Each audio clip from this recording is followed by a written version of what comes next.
오늘은 요한일서 마지막 시간입니다. 우리 5장의 말씀을 통해 하나님께로부터 난 자라는 제목으로 하나님의 말씀 증거하도록 하겠습니다. 여러분, 사도 요한이 요한 1서를 쓴 목적이 뭐라고 했죠? 하나님과의 사귐, 하나님과의 친밀함이 있게 하기 위해 이 서신을 썼다고 했습니다. 그리고 그 하나님과의 사귐, 그 친밀함을 누리기 위해서 두 가지 조건이 있다고 했습니다. 첫 번째는 어둠, 죄를 멀리하는 것이라고 했어요.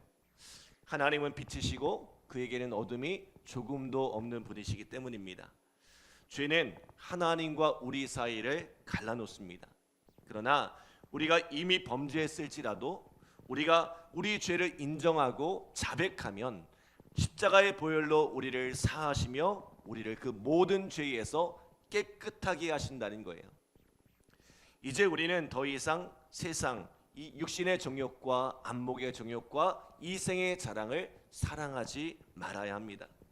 그리고 우리를 미혹해 하는 이 악한 영들을 분별할 수 있어야 한다고 말씀했어요.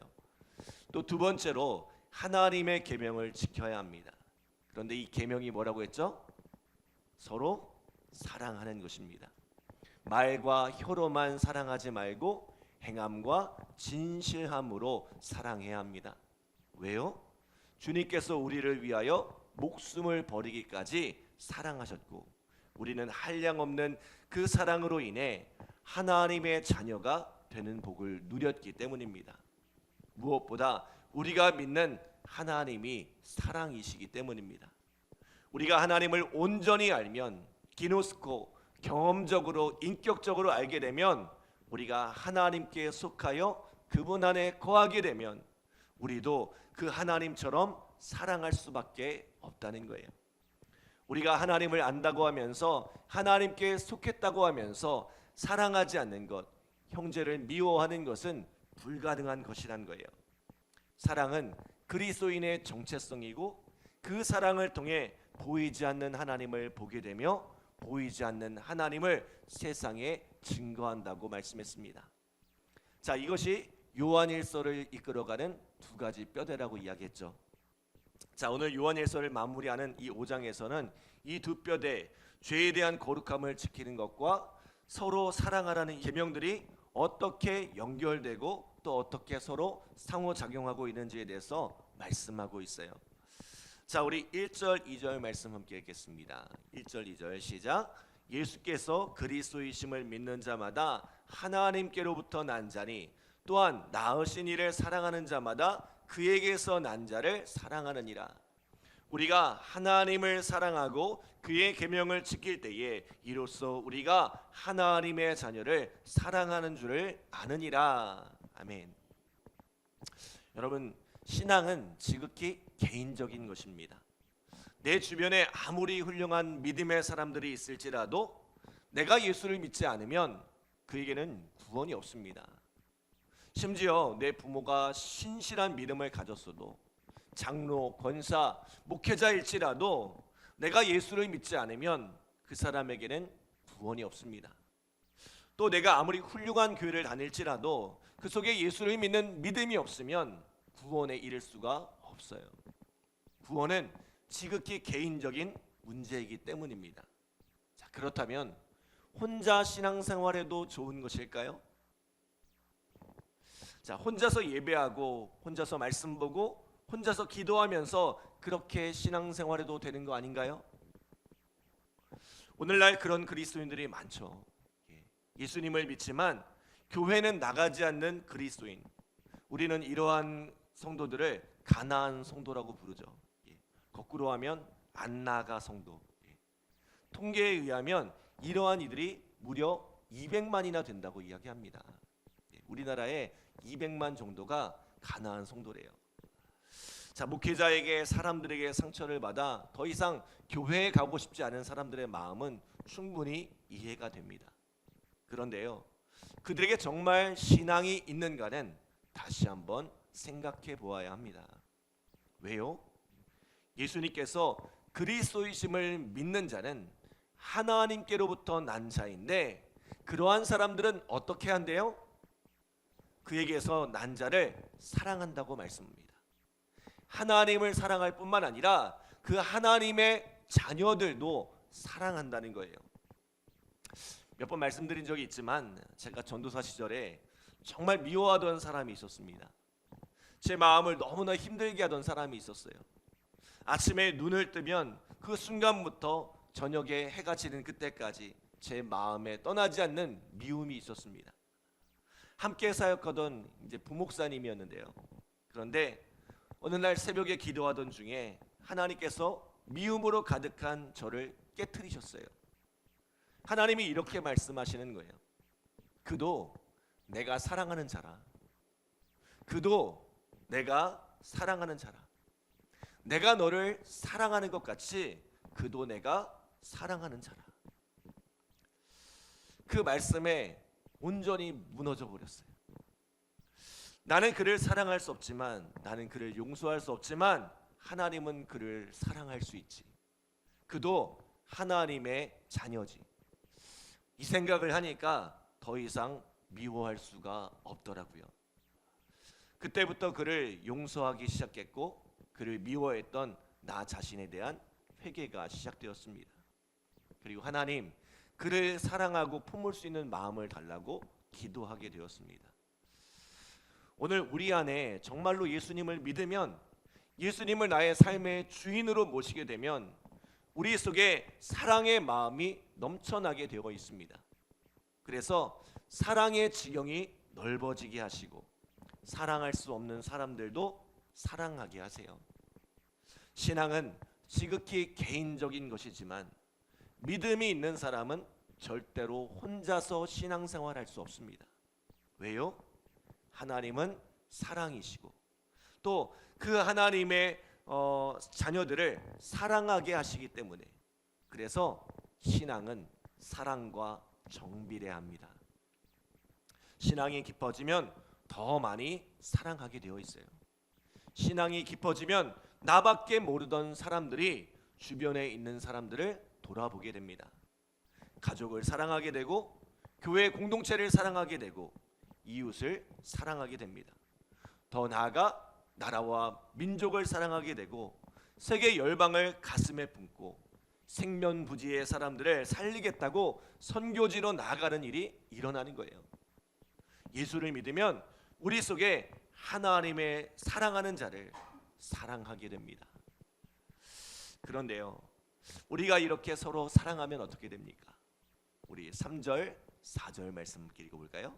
3절 4절 시작. 하나님을 사랑하는 것은 이것이니 우리가 그의 계명들을 지키는 것이라. 그의 계명들은 무거운 것이 아니로다. 무릇 하나님께로부터 난 자마다 세상을 이기느니라. 세상을 이기는 승리는 이것이니 우리의 믿음이라. 아멘. 예수 그리스도를 믿는 믿음으로 사랑하면 어떻게 돼요? 세상을 이긴다고 합니다. 여러분, 서로 사랑하는 것이, 공동체를 이루며 살아가는 것이 어쩌면 우리에게 무거운 짐처럼 느껴질지도 모르지만 사실 그것은 세상을 이기는 힘이 된다는 거예요. 죄악된 세상에 넘어지지 않고 악한 영들에 미혹되지 않고 우리의 신앙을 지킬 수 있는 힘이 된다는 것입니다. 전도서 4장 9절로 12절에 보면 이런 말씀이 있죠. 두 사람이 한 사람보다 나음은 그들이 수고함으로 좋은 상을 얻을 것입니다. 혹시 그들이 넘어지면 하나가 그 동물을 붙들어 일으키려니와 홀로 있어 넘어지고 붙들어 일으킬 자가 없는 자에게는 화가 있으리라. 또 두 사람이 함께 누우면 따뜻하거니와 한 사람이면 어찌 따뜻하랴. 한 사람이면 패하겠거니와 두 사람이면 맞설 수 있나니 세 겹줄은 쉽게 끊어지지 아니하느니라. 아멘. 여러분, 신앙생활 하다 보면 미혹되어 넘어질 일이 있고 지쳐 쓰러질 일이 있습니다. 그러나 홀로 있어 그를 붙들어 일으켜줄 이가 없는 이만큼 불쌍한 이가 없습니다.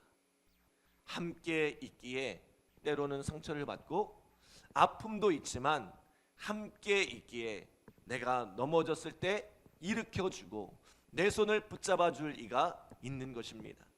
그래서 공동체 안에 뿌리를 내리고 이 사랑의 관계 속에 있으면 쉽게 그 신앙이 흔들리거나 무너지지 않는다는 것입니다.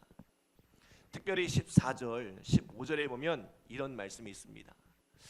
자, 우리 14절, 15절 같이 읽겠습니다.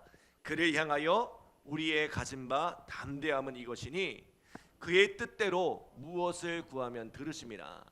우리가 무엇이든지 구하는 바를 들으시는 줄을 안즉 우리가 그에게 구한 그것을 얻은 줄 또한 아느니라. 아멘.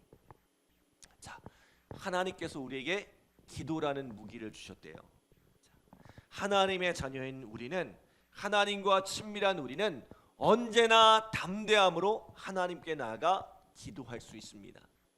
그런데 우리가 어떻게 기도하면 하나님의 뜻대로 기도하면 우리의 기도를 반드시 들으신다는 거예요. 자, 우리가 개인적인 사역을 위해 구하지 않고 하나님의 뜻을 이루기 위해 구하면 그 기도는 하나님이 반드시 들어주신대요. 자, 그 기도는 하나님이 반드시 응답하세요. 그 하나님의 뜻이 뭘까요? 서로 사랑하는 것. 우리가 형제를 사랑하여 그를 위하여 기도하면 하나님께서 그 기도를 반드시 응답하신다는 거예요. 그러므로 16절과 17절에 이렇게 말씀해요. 자, 우리 16절, 17절 함께 읽겠습니다. 누구든지 형제가 사망에 이르지 아니하는 죄를 범하는 것을 보거든 구하라. 그리하면 사망에 이르지 아니하는 범죄자들을 위하여 그에게 생명을 주시리라.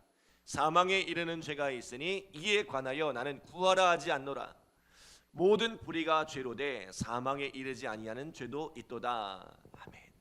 자, 여기서 사망에 이르는 죄가 무엇인지는 불분명합니다. 어떤 이는 마태복음 12장 31절에 예수님께서 말씀하신 성령을 모독하는 죄라고 말씀하기도 하고, 또 어떤 이는 죄를 알면서 의도적으로 짓는 고범죄라고도 이야기합니다.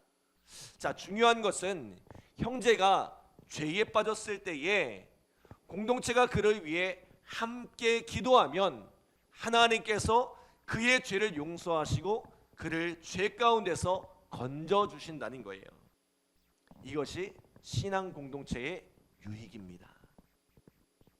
여러분, 사랑의 공동체는 이처럼 서로 신앙을 지켜준다는 거예요. 사랑하는 여러분, 오늘 우리 안에 여러 가지 기도 제목이 있겠지만 특별히 오늘 우리 주변에 있는 연약한 지체들을 돌아보는 그런 기도를 드렸으면 좋겠습니다. 그들이 믿음의 자리에 다시 일어설 수 있도록, 세상을 이기고 죄에서 돌이키는 은혜가 있도록 함께 기도했으면 좋겠습니다. 하나님께서는 오늘 우리의 그런 기도를 들으시고 우리의 기도에 반드시 응답하시는 줄 믿습니다.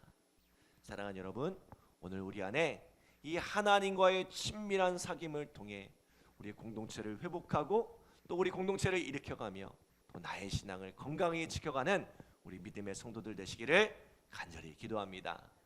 기도하겠습니다. 하나님 감사합니다. 주님의 사랑과 은혜 가운데 붙들어 주시고 또 귀한 요한일서의 말씀들을 함께 나누고 묵상할 수 있도록 인도하여 주심에 감사드립니다.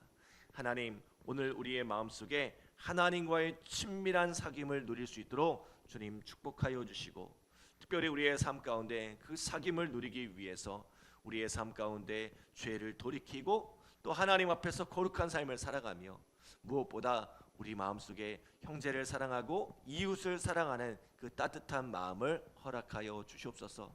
하나님, 우리 주변에 특별히 연약함 가운데 넘어져 있는 자들이 있지 않은지, 믿음에서 떠나 방황하고 있는 이들이 있지 않은지 우리가 돌아보게 하시고 그들을 위해 기도하는 오늘 이 새벽이 되어질 수 있도록 주님 축복하여 주시옵소서. 이 새벽에 간절한 마음으로 기도한 우리 성도들 주님께서 응답하여 주시고 또 열매 맺게 하여 주시옵소서. 감사드리며 예수님의 이름으로 기도드립니다. 아멘.